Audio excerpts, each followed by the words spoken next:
Let us not dawdle, for there are grudges to settle, and new entries in the Dammer's Cron to right! Howdy, howdy, Sunil here, and welcome to a battle featuring the Dwarfs versus Chaos, being piloted by Grumpy Guard. This is a great little replay that Grumpy sent me, and we're featuring Thorgrim Grudgebearer and this configuration that I'm starting to see once in a while.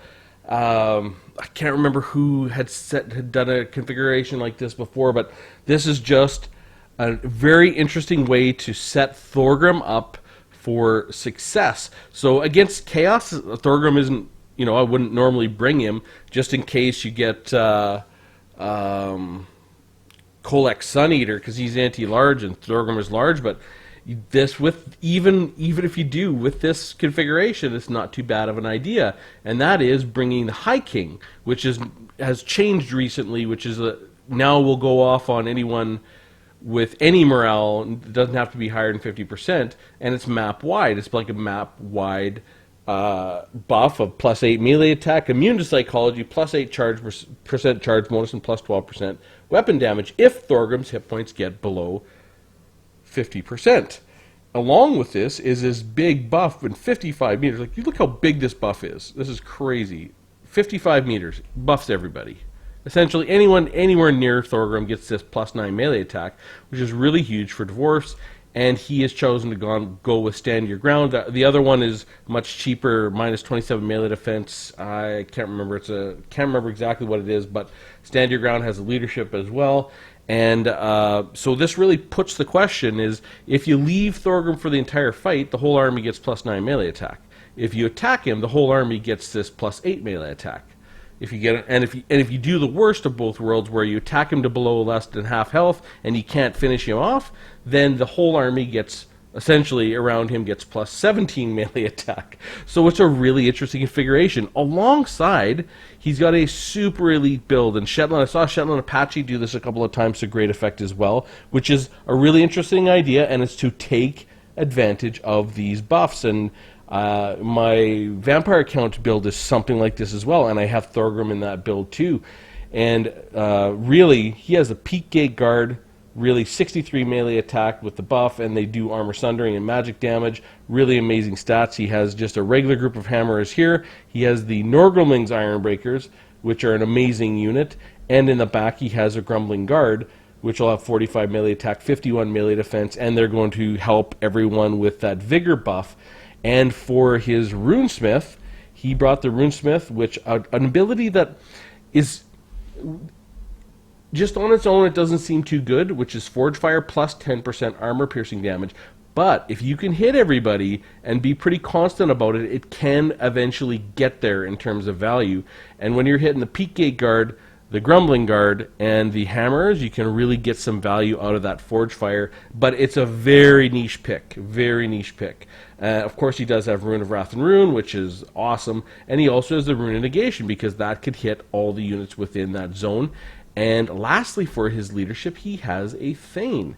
Now, the only thing he has on this Thane is quite interesting. It is the Ironbeard's Ring for 22% weakness to fire damage.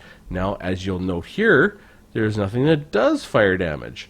That's because it's over here. Now, these gyrocopters, he's brought 3 gyrocopters with brimstone guns, and they do fire damage. So the 22% weakness to fire damage will make these guys even better, and they have got recently buffed, and that is the idea, to really make these gyrocopters do some devastating damage. Now, an interesting unit that he brought a gyrocopter over here. He also brought a gyro bomber.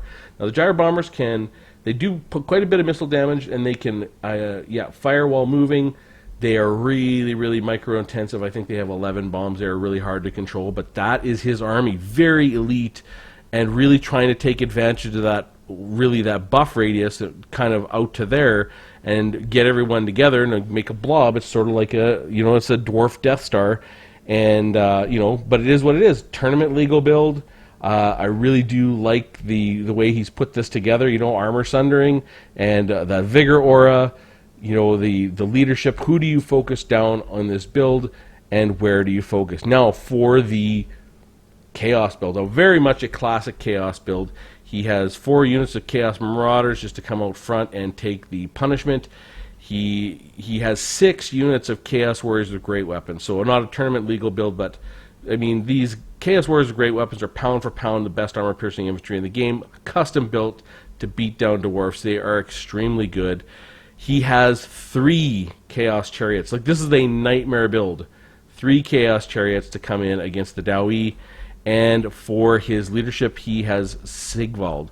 So Sigvald is a melee expert duelist. He has some pretty good buffs. He does have the Deadly Onslaught, the Foe Seeker, but he can replenish his hit points. So it's really, really hard to kill him. And I mean, he does have some missile resistance of 15%. So, and he can just get in there and slug it out with Dawi infantry. I mean, he doesn't have armor piercing, but it is 520 weapon strength and a silver shield. Over down here, he did bring his Mirror Guard. The Mirror Guard are actually a very nicely statted unit. They have 58 melee defense and 43 melee attack, 100 armor and silver shields as well. And he has brought a Sorcerer of Shadows. Now with this Sorcerer, he brought the Withering, which is minus 30 armor, minus 8 leadership. He also brought the Penumbral Pendulum for the magic damage, the wind attack, I guess. And he has the Enfeebling Foe, which is very cheap, only 6 winds of magic, 22 seconds, minus 27 melee defense and minus 26 melee attack. I mean, that's 53 stat points. Is ridiculous. And every time he casts, his entire army gets 12% speed with that Smoke and Mirrors, and he does have the evasion. So we'll get this battle going, and really, first things first, he just wants to kind of get up here and start finding targets with the gyrocopter, with brimstone guns. You can see he's already set up. Okay, I'm going to set up a line here, and there is a bit of a hill. You can see a bit of a slope that he can take advantage of early on, and really just coming in to find the good targets for the brimstone guns. Wants to get onto these Chaos Chariots early, and he is firing in on Sigvald, so he's got his gyro bomber shooting in on Sigvald, and he's going to take some shots with the gyrocopter. So it's interesting when we'll see where the shots land. So boom, 1 shot on the Chaos Chariot. So he's just going to pick apart the Chaos Chariots and do his best to get those going. And these gyrocopters over here are just going to chase everything up. Everything's coming around. Now you're going to look. Here come the Chaos Marauders. Man, those Norgulmian Ironbreakers blasting charges are really, really good. He is going to bring Thorgrim out to try and slow them down and get up against Prince Sigvald. Everyone's got a buff, but he wants to get those blasting charges off, because really he's essentially going to kill the whole unit of Chaos Marauders. Really, really nice. And they are weak to fire, right? They got that 22% weakness to fire, and bang, unit's gone. So just the blasting charges have gotten rid of 1 unit essentially completely. Thorgrim is taking a bit of a beating, and now the big hitters come in with Chaos Warriors with great weapons. But here, and we got a Penumbral Pendulum. He's going to try and dodge it. He's going to try and get out of the way. It's going to hit him.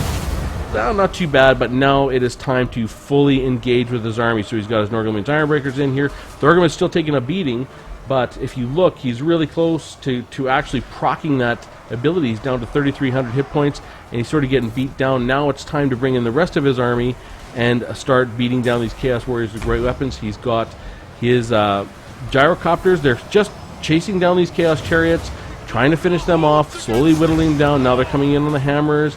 He's trying to get a few bombing runs off of here and there, these are so micro-intensive, it's hard to do. He does have the Rune of Negation going off, and this fight's going off, and now Thorgrim Grudgebearer is way below half health, and you can see everyone has that +8 melee attack on the charge bonus, and everything's going off right now.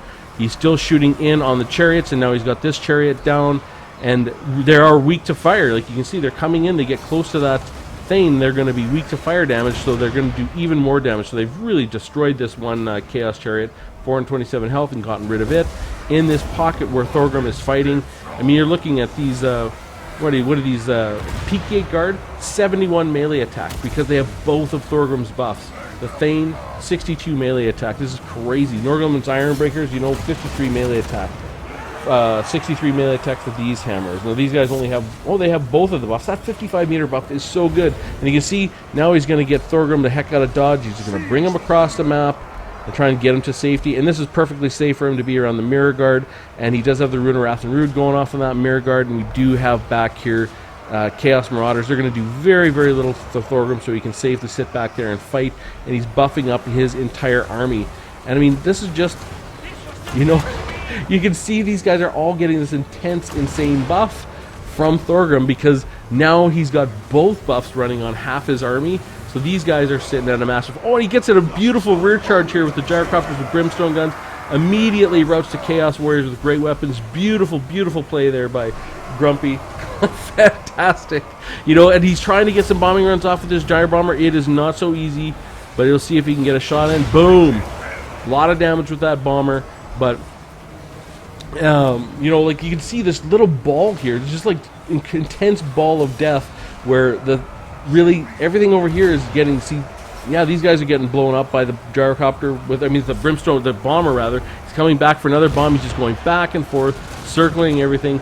And we've got the Thorgrim is being chased down by the Chaos Sorcerer, and he's got now he's gonna get the Chaos Sorcerer, but he's gotten into Prince Sigvald, who's popped all his buffs. He's gonna start beating down Thorgrim, but. You know, really, the whole army is just holding steady. Like, look at 12 models left, 502 health. They're still fighting because they're winning that fight, or at least doing pretty good. And Thorgrim's getting a bit beat down now with all these new Chaos Marauders coming in. He's getting a bit surrounded. He's wavering. He is going to rout here, unfortunately, but nobody loses his buff. This is beautiful. He has to die. You got to kill him.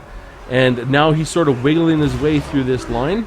And meanwhile, these guys are still 66 melee attack. These guys are all still getting the buff. And really, he's just taking his gyrocopters around, picking on different... You can see there, he's taking out these Chaos Warriors with great weapons, taking out these Chaos Warriors with great weapons. You know, just picking targets of opportunity. And unfortunately, Thorgrim's sort of gotten out of the way. He only has 544 health left. But you can see, you know, he's still going to be hard to kill for these guys. I mean, 503 health. They're getting sort of one shot at a time. He's in the getting the Rune of Negation on right now. All his gyrocopters are still fighting, and they're coming in. They came in to get these Chaos Marauders and slow them down, and really now Thorgrim has sort of gotten out of the combat zone. But this guy's still got both of his buffs. He's got the 55 meter buff because that buff is absolutely massive, and he's starting to beat Prince Sigvald down now. The Runesmith is getting the buff. The Peak Gate Guard is going to debuff Sigvald. We still got the Norgleming's Ironbreakers fighting in here. We still got the Grumbling Guard giving everybody the aura buff to keep them from going... See, they're just... These Peak Gate Guard are just tired. They're not even exhausted. The Norgleming's Ironbreaker is very tired. Peak Gate Guard tired. And, you know, the Gyrocopters are obviously exhausted. However that works, but they're running around beating the crap out of Prince Sigvald. And then that is the battle. So really great, fun replay. A really elite army by Grumpy Guard, and a really fun army. And this is this is a tournament legal build. Something you're not going to see a whole lot of Thorgrim Gunbearer. Well, maybe you're going to start seeing him more because of this sort of interesting way of using him in very elite armies. Because that 55 meter buff can hit so many targets, and if he gets the double buff like this army that Chaos brought is no joke. Like 6 Chaos Warriors with great weapons. I mean, this is custom to built to beat up dwarves. You know, 3 Chaos Chariots. I mean, this is the type of army that's custom to built to beat up dwarves. And he's got some Chaos Marauders. Obviously, he brought the Chaos Marauders in case there were Quarrelers and Rangers and artillery and everything else like that. You know, you're going to see Chaos Marauders. Sometimes you're going to see the throwing axe cavalry and stuff like that. But you know, just a really fun build. So. Thorgrim got 16 kills, Runesmith 15, and the Thane 9, but really it was all about their buffs. 134 kills for the Grumbling Guard, 87 for the Hammers, 178 for the Peak Gate Guard, 114 for the Norgleming's Ironbreakers, like a super elite core of Dowie troops, and then really the Air Force, 20, 41, 14 for the Gyrocopters and Brimstone guns, and only 13 for the Gyro Bomber. Now the Gyro Bomber, you can argue with how good it did. But this is just really the most interesting part of this build is how everything buffed everything else and how it was utilized. You know, a really fantastic and interesting idea, and you know, went up against an army that is really solid. Like this is like, you know, you look at maybe you can argue that Sethoril is a better lord, and you can argue that maybe that's. But I mean, I don't think Sigvald is a bad pick.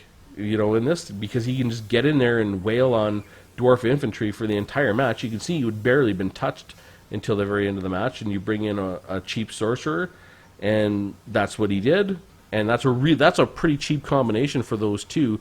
And you know, you build out your army a little wider, give yourself some chariots. Like, you know, maybe you could argue the Mirror Guard, you know, might have been better to have some throwing axe cavalry, or one or two of, because throwing axe cavalry are really hard to deal with for the gyrocopters. But I mean, you can.